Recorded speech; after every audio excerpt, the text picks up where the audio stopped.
sa safety, peace, and order nga criteria. Ti ang mga durugista diri sa Iloilo, hindi taman manigar. Nagbalik na sila. They are now regrouping themselves.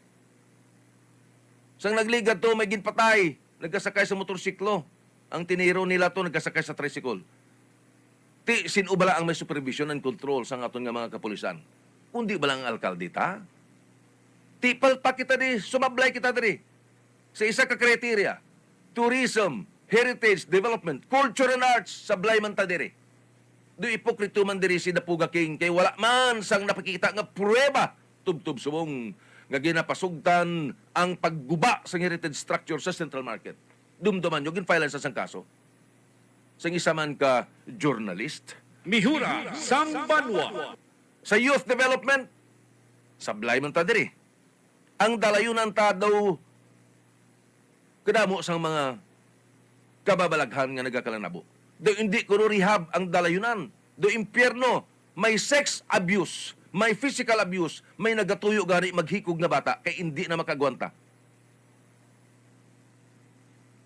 Sa palibot sang among dalayunan. Ang traffic sa syudad sulumpaan, ang traffic aids nagapanago sa poste. Mihura Sangbanwa. So ini mga biyan, puro lang kita pakuno-kuno nga gwapo ang syudad ta, kag maayo ang pagpanggobyerno, pero kuno si saon, kag aton himay-himayon, mabukaran mo ang mga pakitang tao lang ang tanan, kay tuman ang gutom kag kapigaduhon.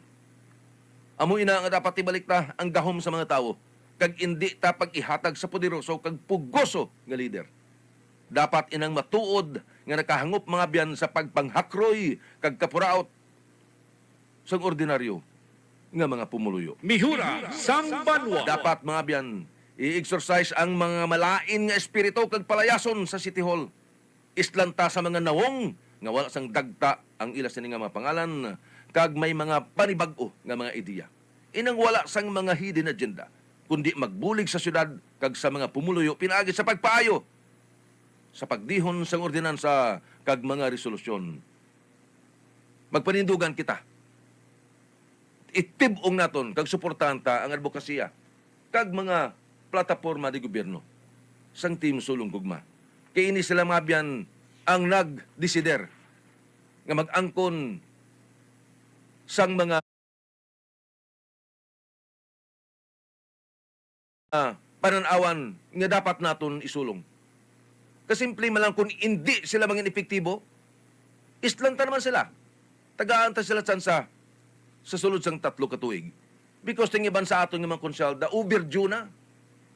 Da hindi nang puslan. Wala na sang mga panibag-o nga ideya. Wala na. Ti ini mga biyan, amoy nang rason ko may eleksyon kita. Tistingan ta ang ining mga bag-o nga mga nawong, ining mga pamatan-on nga nagpanikasog. Burden ini sa ilang bahin. Sa mga bag-o nagpundar nga mga pamilya nila, mga negosyante, mga bataon pa. This is a burden para sa ila nga magsulod sa politika.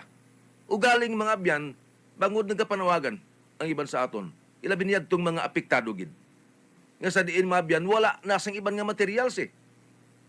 Wala na. Nadlok ang iban. Ang iban mga biyan, para sa ila, tuman ini ka burden. Tikan day Doc Devesa ini. Doktor, psychiatrist. Si Peter Oñate, banker. Si G.M. Ramos, banker, pharmacist, businessman. Ti amo ini mga biyan, para sa ila, kausan naton ini ang lukduhon nila. Basa ta na isang text message. Partner, okay na ko? No? Basahon ta? From 2931, islanta ang mga konsyal nga rubber stamp. Wala gid ni isa sa ila ang may panindugan parte sa real property tax. Ari pa. Sakay 6200. Nami pamatian ang mga bag-o nga mga guya, magpadulong sila sa barangay kay may unod ang ila ginhambal. Bisan wala pa sila makaagi konsyal, pero pamatian mo sila daw hugot sa ila tagipusoon ang ila sini nga mga ginapaghambal. Mabalaan mo gid nga may sinseridad kag may unod ang ila ulo. Ari pa sakay 9394. Bisan pa nga mga lamharon ining nagalibot sa barangay namon, suportahan namon ini sila. Kay diri namon nabatian kag diri namon makita ang bag-o nga panghimanwa. Mihura sang banwa. Mga biyan, wala na kita sang panahon pa sa ato nga pagpangalagad. Your host, your anchorman, Alvin Dennis Sarabang. Have a happy Wednesday morning, everyone. Ang inyo nabatian